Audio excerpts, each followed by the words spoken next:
www.shifaali.com shifaali.com کی جانب سے میں ہوں محمد عمر حسن، اور آج ہم بات کریں گے حب کے جادو کے بارے میں۔ حب کا جادو کیا ہوتا ہے اور کیوں ہوتا ہے؟ اس جادو سے جادوگر ایک کو خوش کرنے کے چکر میں ساتھ دوسرے کے گھر کا نظام بھی برباد کر دیتا ہے۔ ضروری نہیں کہ سب لوگوں کی محبت کی وجہ جادو ہی ہو، کسی کو کسی سے قدرتی محبت بھی ہوتی ہے، مطلب کسی کے اخلاق کی وجہ سے یا کسی کے اچھے کام کو دیکھ کر۔ اور آج کے دور میں کچھ لوگ لالچ اور ذاتی مفاد کے لیے بھی دوسروں سے محبت کا دعویٰ کرتے ہیں، لیکن ان سب معاملات کے علاوہ جادو سے بھی لوگوں کو اپنی محبت، تابعداری اور غلامی میں مبتلا کرنے کی کوشش کرتے ہیں۔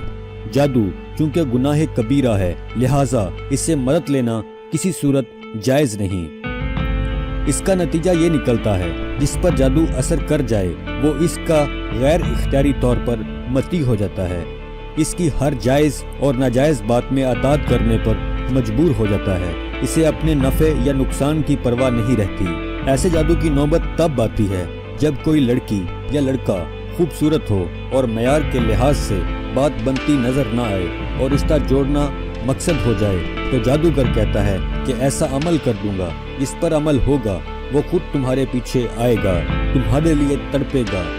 میاں کو راہ راست پر لانے کے نام پر اکثر عورتیں یہ عمل کرواتی ہیں، اور کئی دفعہ مرد حضرات بھی دوسروں کی عورتوں پر بری نظر رکھتے ہوئے یہ عمل کروا کر اپنی ناجائز خواہشات کو پورا کرنے کی کوشش کرتے ہیں۔ جادوگر کچھ پیسوں کے بدلے میں حب کا جادو کر دیتا ہے، اور اس عمل کا رزلٹ کتنا برا اور کتنے لوگ گناہ میں مبتلا ہوں گے نہیں سوچتا۔ کئی دفعہ لوگ اپنے جائز اور ناجائز مقاصد پورے کرنے کے لیے اپنے متعلقہ لوگ یعنی دوسرے رشتہ داروں یا جن لوگوں سے کچھ فائدہ مقصود ہو ان پر یہ جادو کروا دیتے ہیں۔ اس جادو کا نتیجہ اور علامات یہ ہوتی ہیں، جس پر جادو ہوا ہوتا ہے وہ باقی لوگوں سے دوری اختیار کرتا ہے اور اکثر خاموش رہنا شروع کر دیتا ہے۔ گھر کے باقی معاملات میں دلچسپی ختم ہو جاتی ہے، کوئی وجہ پوچھے تو اسے غصہ آتا ہے، مزید پوچھنے کی کوشش کریں تو لڑنے کو تیار ہو جاتا ہے۔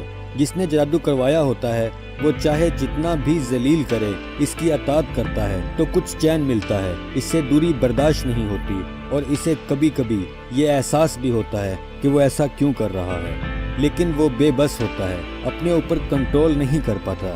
جادو پرانا ہونے پر وہ ذہنی اور جسمانی مریض بن جاتا ہے، بخار جیسی کیفیت، جسم میں درد رہنا، دماغی سکون ختم ہو جاتا ہے، اکثر رونے کو دل کرتا ہے۔ جیسے ہی جادو کا اثر ختم ہوتا ہے مریض پرسکون ہو جاتا ہے اور نارمل حالت میں واپس آ جاتا ہے، اور اسے اچھے برے کی پہچان ہونا شروع ہو جاتی ہے۔ نوٹ: کئی بار اللہ کی مشیت کی وجہ سے یہ جادو وہ کام نہیں کر سکتا جو کروانا چاہتا تھا، اس طرح یہ جادو الٹا اثر کر جاتا ہے۔ اس صورت میں جس پر جادو کیا جاتا ہے وہ ذہنی اور جسمانی مریض بن جاتا ہے، بخار جیسی کیفیت، جسم میں درد رہنا، دماغی سکون ختم ہو جاتا ہے، اکثر رونے کو دل کرتا ہے۔